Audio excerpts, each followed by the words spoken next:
አንድ ወዳጅ ብሎኛል መሰለኝ።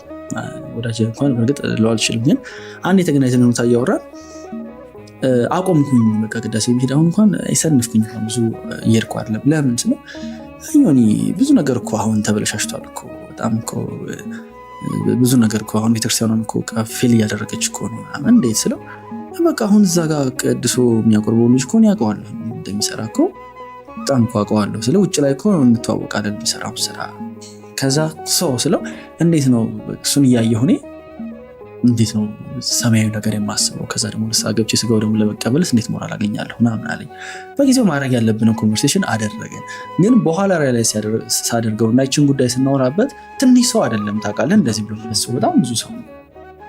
ምን ትላለህ አንተ? ክርስቲያኖች ዮኒ በኖርክበት ዘመን ክርስቲያኖች ልክ እንደ ጧፍ በመንገድ መብራት ላይ ታስረው የሻማ ሰም የቀለጠ ላያቸው የተደረገ ለመንገድ መብራትነት ሲቃጠሉ ይተጣል። ከውስጥ የነበረው ፈተና መንስትሮስ ምናምን የተነሱት ሰዎች ቤተክርስቲያን ከውስጥ የወጠቡጣት ሰዎች ብዛታቸው የቤተክርስቲያን አገልጋይ ምክንያት ከቤተክርስቲያን መውጣት ማለት የቤቱ ሰራተኞች አስቸገሩኝ ብሎ ከአባት ቤት እንደመውጣት ነው። ብቻ የሉን የሚለው ሰው የጎደለ ቦታ ካየ አንተ ገብተህ ካሁኑ ቀድስ አስተካክለው። በቃ ሰው ላይ አለመፍረድ የሚባሉት ጉዳዮች ስለ ሰው አያገባኝም እንድትል የተፈቀደልህ ኃጢአቱ ገብቷል። የቤትህን ኃጢአት ተደብቀ የምትሰራውን ኃጢአት አሸንፈህ ቤተክርስቲያን መጥተህ እንዴት የሰው ኃጢአት አሰናክሎታል? አሁን ላይ ያለ ቤተክርስቲያን አገልግሎት ሰው ይመለከትና አይ ቲንክ አሁን ይሄ የምናገረው ነገር የሆኑ ብዙ ሰዎችን ያርማል ብዬም ስለማስበው እና ሰንበዲ ስታት ሲሰራ ትመለከተዋለህ። ሶሻል ሚዲያ የሆነ ስፕሪቹዋል ነው ብሎ ኮንቴንቶችን ፐብሊሽ የሚያደርግ ሰው የሆነ ቦታ ላይ ስታገኘው ያለፍ ፐርስፔክቲቭ ሊቀየር ይችላል እና የተወሰነ ደብል ነው እንድናደርግበት ስለፈለግኩ ነው የቀደሙ ፖይንት ላይ በቃ አሁንማ እኮ እንትን ከምትሄድ የቤተክርስቲያን ትለቁ ከምትሄድ በቃ ራስህን ችለህ ጸሎት አድርግ፣ አትነካካ። ጥሩ አይደለም፣ አሁን ትክክል አይደለም። ብዙ ነገር ነው እዚህ ቦታ እንዲህ ተዘጋጅቶ አትሄድ። ይሄ ቁጥር ብዙ እየበዛ ይመስለኛል አሁን አይደለም? በጣም ምን ትላለህ ዛሬ? እኔ እንዴት ሼፕ እንደምናደርገው በጣም ግራ ያጋባል። ምክንያቱም ለመሰል ሰው በጣም ሎጂካል ነው። አሁን እንደዚህ ትምህርታዊ ነገር ምናምን በጣም ፋንሲ ሆኖበታል። ይሄ ስፒሪቹዋል የሆነ ወሬ በጣም ፋንሲ ሆኖበታል። እዛ ጋር ሲበድል እዛ ጋር የብር ጉዳይ ምናምን እያየ ውጭ ወጥተህ አይደለም እግዚአብሔርን እኮ ነው ማሰብ ያለብህ። ቀድሞ የሚታየው እግዚአብሔርን የምትለው ጉዳይ ለእሱ አሳማኝ አይደለም። ሎጂካል ነው። የምር መስተካከል አለበት ብሎኛል። እኔ ያስደንቀኛል። አሁን እስከዛሬ እንግዲህ በእኛ እድሜ እንኳን ያሳለፍናቸው ቤተክርስቲያን ፈተና ውስጥ የቤተክርስቲያን ታሪክ ስታነብ ምንድን ነው በጣም እኛ የትኛው ፓትርያርካችን ሲሰደድ ያየ ነው? እሷን ሲገደል ምናምን እንኳን አየ። አንተ ክርስቲያኖች ዮኒ በኖርክበት ዘመን ክርስቲያኖች ልክ እንደ ጧፍ በመንገድ መብራት ላይ ታስረው የሻማ ሰም የቀለጠ ላያቸው የተደረገ ለመንገድ መብራትነት ሲቃጠሉ ይተጣል። ይህንን ብናይ ምንድን ነው በጣም ይከብደኛል። አሁን ያን ቤተክርስቲያን ፈተና ከውስጥ የነበረው ፈተና መንስትሮስ ምናምን የተነሱት ሰዎች ቤተክርስቲያን ከውስጥ የወጠቡጣት ሰዎች ብዛታቸው እና ደግሞ ያደረጉበትን ክፋት ልክ የቤተክርስቲያን ታሪክን ያነበበ ሰው ሂኖስ እንደዚህ አይነት ጉዳይ ማተር እንደሚያደርገው እና ነው ቅድም እየሰማው ነበረ። የቤተክርስቲያን አገልጋይ ምክንያት ከቤተክርስቲያን መውጣት ማለት የቤቱ ሰራተኞች አስቸገሩኝ ብሎ ከአባት ቤት እንደመውጣት ነው። እንደዛ የሚባል ነገር የለም። በሰራተኛ ምክንያት ሰው ከአባቱ ቤት ይወጣል እና በጣም ትልቁ መሸነፊያ መንገድ ጥሩ መንገድ እንደሆነ ዲያብሎስ እንድናስብ የሚያደርገና በቀላሉ መሸነፊያ መንገድ አሁን ሰውን ከቤተክርስቲያን ለማድረግ የቤተክርስቲያን አገልጋዮችን ፈተናና ውድቀት ማሳያት። ለዛ ነው እና ክርስቶስ ሲፈውሰው ምንድን ነው ምን ይታያል ሲሉ ሸንበቆ ይታየኛል አሉ። ድጋሚ ፈወሰው ነው። ከዛ ያኔ ነው ክርስቶስ ይታየውና መጀመሪያ ስትገባ የሚታየህ ሚንጆዋዦ ሸንበቆ ወይም ሰዎቹ ካህናቱ ሰባኪ ምናምን ነው እና ከዛ በኋላ ተሻግሮ ያለ ክርስቶስ ሁሌ እና ማን ነበር በጣም መፈተን የነበረበት ታዲያ?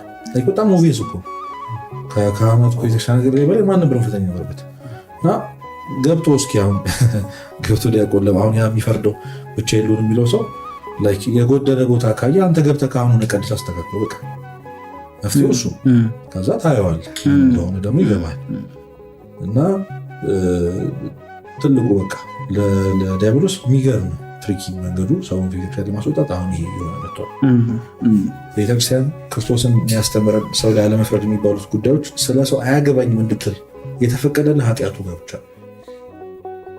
ስለ ሰውየው ፐርሰናል ላይፍ ኃጢአቱ ጋር ብቻ ነው አያገባኝም እንድትል የተፈቀደልህ ማለትም ያለብህ የተወሰነ በቃ አያገባኝም እንደማለት ፍርዱን ከእግዚአብሔር ይቀበለዋል። ቅድም እያለ ነበር አለ የሲሆን መንገድ እኔ ራሱ ድንግጥ ላይ ስሰማ ማለት ስታነብ መንገደ ሰማይ ራዕይ ማርያም ላይ ራሱ ስታነብ ያሉት ታሪኮች በጣም ያስቀርባል። እንዴት ተገኙ እዚህ ጋር የሚባሉ ሰዎች አሉ በጣም ብዙ እና እኔ መውጣትህ ከእነሱ እኩል እዛው እንድትገኝ ያደርጋል እንጂ ምንም አይደለም። እና ስንቴ ሰው የራሱን ፍቃድ ካሸነፈ የቤትህን ኃጢአት ተደብቀህ የምትሰራውን ኃጢአት አሸንፈህ ቤተክርስቲያን መጥተህ እንዴት የሰው ኃጢአት አሰናክሎ ትወጣል? ይህ በጣም ሲምፕልስት ነበር መሆን ነበር ማለፍ የነበረበት ሲምፕልስት። አይ ሴጣን ለዚህ ልታለለት ነበር ማለት የነበረብን ነገር ነበር እንኳን መራቅ አይደለም። እና ከቤተክርስቲያን ህብረት፣ ከቤተክርስቲያን እናትነት፣ ከቅዳሴው ከማሌቱ ከምኑ ከዚህ በተለይ ደግሞ ከቅዳሴው ህብረትነት ወጥተህ የትም መዳኛ ነው። ግን አንዴ ምን ገጠመኝ መሰለህ? ኦልሬዲ አሁን ስላልነው ነው እኔ በዚህ ደረጃ ለመናገር ሚዲያም ላይ ይሄን ነገሩን ማንሳትም የበለጠ ማግነን ነው ብዬ ስለማስብ ብዙ ጊዜ አላነሳውም። ምክንያቱም አንዳንዱ ነገር ይሄ የኛ ለምሳሌ ኢትዮጵያ እንደ ካልቸር አንዳንድ ነገሮቻችንም ደብቀው አይወራም፣ እነዚህ ታቡ ናቸው ምናምን ብለው መቀመጣቸው እኔ አፕሪሼት አደርገዋለሁ። ቢካዝ መወራቱ ከሚያመጣው ሶሉሽን ይልቅ የሚያመጣው ዳሜጅ ስለሚበልጥ ግን ኦልሬዲ አሁን አነሳ ነው እና እንቀጥልበት። ለምሳሌ ቅዳሴ ላይ አንድ ወዳጅ ብሎኛል መሰለኝ፣ ወዳጅ እንኳን በእርግጥ ለው አልችልም፣ ግን አንድ የተገናኘን ሁኔታ እያወራን አቆምኩኝ። በቃ ቅዳሴ ብሄድ አሁን እንኳን አይሰንፍኩኝ ብዙ እየሄድኩ አይደለም። ለምን ስለው ሆኒ ብዙ ነገር እኮ አሁን ተበለሻሽቷል እኮ በጣም እኮ ብዙ ነገር እኮ አሁን ቤተክርስቲያኑን እኮ ፌል እያደረገች እኮ ነው። እንዴት ስለው በቃ አሁን እዛ ጋር ቀድሶ የሚያቆርበው ልጅ እኮ ያውቀዋለሁ እንደሚሰራ እኮ በጣም እኮ አውቀዋለሁ። ስለ ውጭ ላይ እኮ እንተዋወቃለን የሚሰራው ስራ። ከዛ ሰው ስለው እንዴት ነው እሱን እያየሁ እኔ እንዴት ነው ሰማያዊ ነገር የማስበው? ከዛ ደግሞ ንስሐ ገብቼ ስጋው ደግሞ ለመቀበልስ እንዴት ሞራል አገኛለሁ ምናምን አለኝ። በጊዜው ማድረግ ያለብን ኮንቨርሴሽን አደረገ። ግን በኋላ ላይ ሳደርገው እና ይችን ጉዳይ ስናወራበት ትንሽ ሰው አይደለም ታውቃለህ፣ እንደዚህ ብሎ ፈስበው በጣም ብዙ ሰው ነው። ምን ትላለህ እዚህ ላይ? ለዚህ የመጀመሪያው ማወቅ ያለብን ቅዳሴ ስንሄድ ቤተክርስቲያን ስንሄድ ሄድነው ሐኪም ቤት ነው እና እኛ ለመታከም ነው ሄድነው። ቀዳሹ ለመታከም አይደለም ሄደው ያለው ማለት እሱም ታማሚ ነው። የት ሊሆን ነው ታዲያ? የት ሂዳል? ያ ሰው አሁን ካህኑ የሆነ ቦታ አይተኸው ሊሆን ይችላል። ውጭ የት ይላቀቅ? ከዛ ሀብት የት ከስራቱ ይፈታ? መድኃኒት ያለው ቤት ነው ቤተክርስቲያን። ሐኪም ቤት ነች ቤተክርስቲያን። እና ሐኪም ቤት ሄደህ በሽተኛ ሰው ስታይ አደነግጥም አይደለም? ምክንያቱም እውነተኛው ትክክለኛው ቦታ ነው ያሉት። መጀመሪያ መደንገጥ የለብንም። ለመታከም እኛም እንደመጣ እነሱ ለመታከም ነው። እና ግን ማወቅ ያለብን እምቢ እያለን ያለ ነው እነሱን አይደለም። በመጽሐፈ አበው ላይ በጣም እጅግ አስገራሚ ታሪክ አለ። አንድ ባለጸጋ ሰው ነበረ እና ያ ባለጸጋ ሰው አንድ አባት ይዛል፣ የንስሐ አባት አድርጎ ይዛል። እና አባቱ አሁን በድሮ ጊዜ በእኛ ስርዓት ምን ይደረግ ነበር? እንደዚህ ለካህናት አባቶች እንዲሆን አሁን የሆነ ነገር ልናደርግ እንችላለን። ያኔ መሬት ይሰጥ ነበር፣ የሆነ ነገር ይሰጥ ነበር። እና አገልጋዮች ብዙ ስለነበሩት መሬትም ስለነበራቸው እንዲያርስላቸው ሰው አሲስተንስ ይጠይቁታል። እና ከአገልጋዮቹ አንዱን ይልክና ያርስላቸዋል ለሳቸው። እና አንድ ቀን እያረሰ በጣም የተቀበረ ብዙ ወርቅ ያገኛል። ይህ አገልጋይ አስቀድሞ ሄዶ ለባለጸጋው ሰው ይነግረዋል። ይህንን ይሰማል። በቃ ለእኔ እንዳልነገርከኝ ሄደ ለሳቸው ንገራቸው። ያንን ያያሉ። ከዛ በቃ እኔ እናንተ እንካፈለዋለን አገኝተህ ይሉታል። ካህን ናቸው፣ ቄስ ናቸው። እንደዛ ይባባላሉ። በቃ እንገናኝ ማለት ነው። ጭሎ ሲያስቡ ዲያብሎስ ሀሳብ ይፈጥርባቸዋል። ስስት እንዴት የኔ መሬት ላይ ተገኝቶ ለምንድን ነው ለአንድ አገልጋይ ማካፈለው? ምናቅም አሉ። ጠሩት፣ ገደሉት፣ ቀበሩት። እዛው ቦታ ላይ ወርቁን ለራሳቸው ወሰዱ። ካህን ናቸው። ሀብታሙ ይህንን ሰው ያቅ ነበረ ይህንን ታሪክ። ስለዚህ አገልጋዮች ሲጠፋበት ወደ ቦታው ሲሄድ መሞቱን ይሰማል፣ ያውቃል።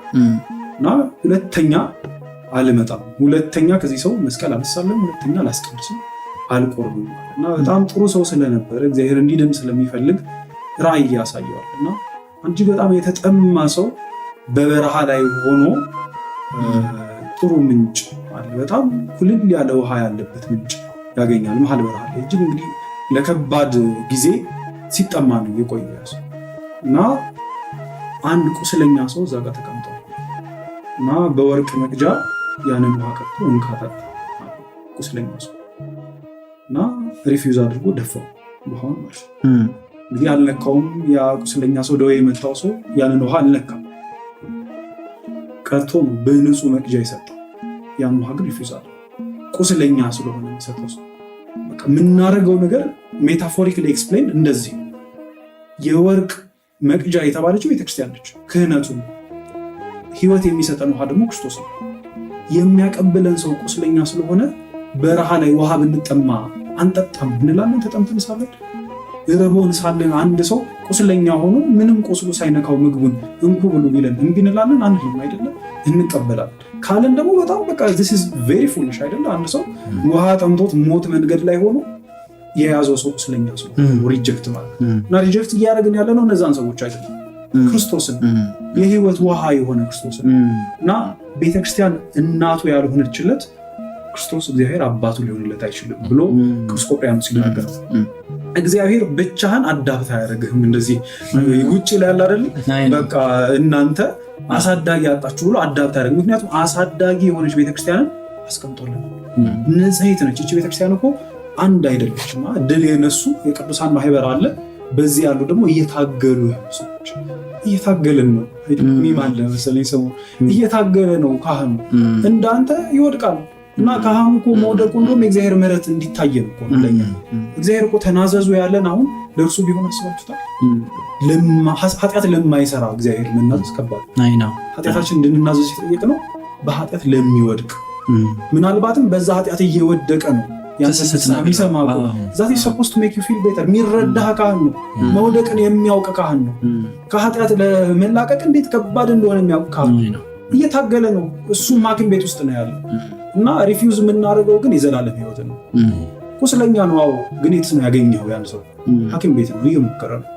አንተም እየሞከርክ ነው። ግን ሪፊውዝ የምናደርገው ነገር ካህኑን አይደለም ክርስቶስን ነው። በሱ ውስጥ የሚሰራው ክርስቶስ ነው። በጣም ለዛ ወዳጅም ኤግዛክትሊ ለማንሳት የሞከርኩት ይሄ ነበርና ሰው አንደርስታንድ ሳደርገው ከሌላ ምሳሌ ጋር ወሰድኩትና አንዴ ከቤተሰብ ጋር ሐኪም ቤት ነበረ፣ የቆዳ ሐኪም ቤት ሰው ታክመው መድኃኒት ታዞ ሲወጡ እንዴት ነበረ ስል አዘዘልኝ መድኃኒት፣ ግን ዶክተሩ ቆዳው ትክክል አልነበረ። ሰው ራሱን ሳይፈውስ እንዴት አላመንኩትም። በጣም ሂት ያደረገኝ ወዲያው ማለት ነው። ዩ ራይት ቢካዝ ይሄ ሰውዬ አልቲሜት ፓወር አለው ብሎ ተዛ ጋር የተቀመጠው ሂል ለማድረግ። ይሄንን ምሳሌ አንስተን ነው ከዛም ወዳጅ ጋር ስናወራ የነበረው። እዛች ቤተክርስቲያን ላይ ሰው ሲመጣ አትሊስት የዛኔ ሰውራኝ የነበረው ልጅ ኤክስፔክት የሚያደርገው ወይም ደግሞ የሚያስበው አልቲሜት ስልጣኑ እዛ ላይ ትልቁ ፊገር፣ እዛ ቅዳሴ ላይ ስርዓት ላይ ትልቁ ፊገር፣ የመጨረሻው አልቲሜት ፊገር ካህኑ፣ አልቲሜት ፊገር ዲያቆኑ፣ ከነሱ በላይ ምንም የለም። አዚፍ የሚሰጡን የነሱም ስጋ መደብ ነው። ሌላ አለ፣ ኧረ ትልቅ አለ አለ። ቢካዝ ይሄ ሪሌሽንሽፕ ብዙ ሰው የሚያስበው ተጠምቶ የቆሰለ ሰው ውሃ ሲሰጠው ሳይሆን ቆስሎ የቆሰለ ሰው መድኃኒት ሲሰጠው ነው። ሪሌሽንሽፑ ግን እንደዛ አይደለም። እና አይ ቲንክ በጣም ብዙ ሰው በዚህ የሆነ ኮንፊውዝድ የሚሆንና በጣም አላስፈላጊ ዳይሬክሽን ውስጥ የሚገባ ይመስለኛል። ምንም እዚህ ላይ ጨምሮ የለም። አንድ ገበሬ እጁን ታጥቦ ዘር ሲዘራ ላየን ማተር አያደርግም ሲሉ ላይ ግን የአንተ መሬትነት የልብ መሬትነት ደረቅ መሆኑ አለመሆኑ ማተር ያደርጋል። እና አንዳንድ ጊዜ እግዚአብሔር ኮምፕሮማይዝ የሚያደርግልን ይመስላችኋል መሰለኝ። እግዚአብሔር እንዳንተ አይደለም ሰዎች ሁሉ አንደርስታንድ ያደርጋል። አያደርግም። በጣም እኔ ሞኝነት ከቤተክርስቲያን ለቤተክርስቲያን አጌንስት ሆኖ ጀርባዋን ሰጠ። ሙሽራዋ ናት እኮ ለክርስቶስ። አንተ የተቃወምካትን ቤተክርስቲያን ልጁ ስለሆንክ ሙሽራዋን ክዶ የሚከተልህ እግዚአብሔር የለም። ባይዚ ቅድም እንዳልከው አይ እነዚህ ልጆች እዛ በድለዋቸዋል፣ የተሻለ እንክብካቤ ይሰጣቸዋል አይነት ይሄ እንዴት ነው ከሁለት ባዶ መሆን ታውቃል። በጣም በጣም አስፈሪ ነገር ላይክ እስራኤላውያን አንድ በባቢሎን ከተገዙ በኋላ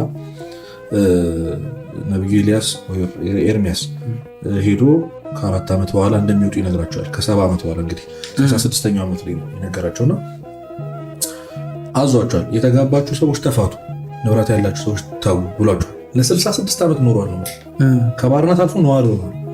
ግን እግዚአብሔር ጸሎታቸውን ሰምቶ ሊያወጣቸው ነው ከ70 ዓመት በኋላ እና በቀረችው 4 ዓመት ውስጥ እነዚህን ነገሮች እንዲታጉ ነግሯቸዋል። እግዚአብሔርን ትእዛዝ የተቀበሉ ሰዎች አሉ፣ የተጋቡ ተፋተው ከዛ የነበሩት ነገራቸውን ሁሉ አላቀው ይወጣሉ። እንዲህ ብለው ደግሞ የተከተሉ አሉ። ልጆቻቸውን፣ ሚስታቸውን፣ ባሎቻቸውን፣ ንብረታቸውን ይዘው ይወጣሉ እና መሀል ላይ ሲደርሱ የእግዚአብሔርን ትእዛዝ ያከበሩት ሰዎች እነዚህን ሰዎች አትገቡም አሏቸው። ወደ ካራን ወደ እስራኤል ማለት ነው። እንግዲህ 60 ምናምን ዓመት የኖሩበት ባቢሎን አለች ብሎ ሊመለሱ ሲል እንትታችሁ ሄዳችሁበት ምድር ላይ አትገቡላችሁ እና መሀል ላይ ቀሩ። ያን አይሁድ ሳምራውያንን ለምን እንደማይወዳቸው ማለት እና መሀል በረሃ ላይ ነው ሰመርና ወደድናት ብለው የሰፈሩት። እስከዛ ድረስ የሚጣላሉት ለዛ የእግዚአብሔርን ትእዛዝ ያላከበረ ትውልድና ከሁለት ባዶ ትሆናል። ዓለምን ትተህለት ቤተክርስቲያን መጥተህ ቤተክርስቲያን ውስጥም ያለው ነገር አክሰፕት ሳታደርግ የምትወጣ ከሆነ እመነኝ ከሁለቱም ባዶ የምትሆን። ሴጣን ደግሞ እንዴት እንደሚጠቀምበት ይህን እድል ዲያብሎስ በጣም የሚጠቀምበት እድል እና ኢጎ ደግሞ እያደገ ይመጣል። እኔ ነኝ ትክክል እስከ መጨረሻው እኮ ሺህ ጊዜ ትክክል ነው። ከጌታችን ስጋና ደም ማዳን በላይ ትክክል ልትሆን አትችልም። እና መጨረሻው ማለት አያዋጣችሁ ማለት በቃ ለራስህ ራሱ አያዋጣም። በቃ እዛም አድንም እዚህም ከረፍት ርቀህ እንዴት ይሆናል? ትልቅ ነው እና እግዚአብሔር ኮምፕሮማይዝ የሚያደርገው እውነት በጣም በስፔሻል ወይ ምናምን ሜን ሰዎች እንዳይመስላችሁ ተረስተህ ትወድቃለህ። የእግዚአብሔር አይኑ ከቤተክርስቲያን ከወጡ ሰዎች አይሆን ማለት ይሄ በዚህ ትቢት ከወጡ ሰዎች ጋር ሊሆን በጣም እንድትመለስ ሊፈልግ ብዙ መንገድ ሊሰጥህ ይችላል። ሪፊውዝ ካረከው ቅድም እንዳልኩ ይተዋል። እግዚአብሔር ለፍቃድ ልክ ነው ብለህ ላሰብከው ነገር በጣም እኔ በጣም ያሳስበኛል። ኃጢአት የሰበረው በቃ ንስሐ ይመልሰዋል፣ ይጠግነዋል፣ ያጽናነዋል። ቃለ እግዚአብሔር ነው። እንደዚህ አይነት ሰው እኮ ቃለ እግዚአብሔር ያጽናነዋል። እየተረጎመ ነው የሚሰማው እንዴ? ጭራሽ ተከራካሪ ነው የሚሆነው። በቃ የሆነ ሰዓት ላይ ነገሮች ሁሉ ትክክል ሲሆኑበት ሊወጣ ይችላል ከቤተክርስቲያን ነው። እንዴ ስንት ሰው ነው ከእግዚአብሔር የምትፈልገው ነገር እኮ ነው ማተር የሚያደርገው አይደል? ልክ ማቴዎስ ወንጌል ምዕራፍ 5 የአምስት ገበያ ሕዝብ ተከተለው ብሎ አምስቱ ክርስቶስን የሚፈልጉበትን ምክንያት ያነሳል። ለምግብና ለመጠጥ የሚፈልጉት ሰዎች ነበሩ። መልኩን ለማየት የሚፈልጉ ሰዎች ነበሩ። ተአምራቱን ለማየት የሚፈልጉ ሰዎች ልክ እንደዛ የሚዘረዝራቸው ሰዎች አሉና እግዚአብሔር ለምንድን ነው የምትፈልገው? ለምሳሌ አንዳንድ እኮ እግዚአብሔር ዞር የሚለው ለምን እንደምትፈልገው ማወቂያ ነው። እና አታይም በየገዳሙ የሆነ ቤተ እምነት ሄደው ስጋዊ ድህነት ሲያገኙ በየገዳሙ ዞር ያልዳኩትን እዚህ ይደኛሉ ሲሉ ሰው በየገዳሙ የዞር እግዚአብሔር ፍለጋ አልነበረም። ስጋዊ ድህነትን ኪስህን ለማውላት ነበረ። ያ እንደውም በጣም እኮ ለእግዚአብሔር ሊያሳዝነውና ሊያበሳጨው የሚገባ ጉዳይ ነበር። እሱም ትቶልህ ጭራሽ መተዳን ብሎ በጣም ይከብዳል። እና በጣም ትልቅ ሞኝነት ነው።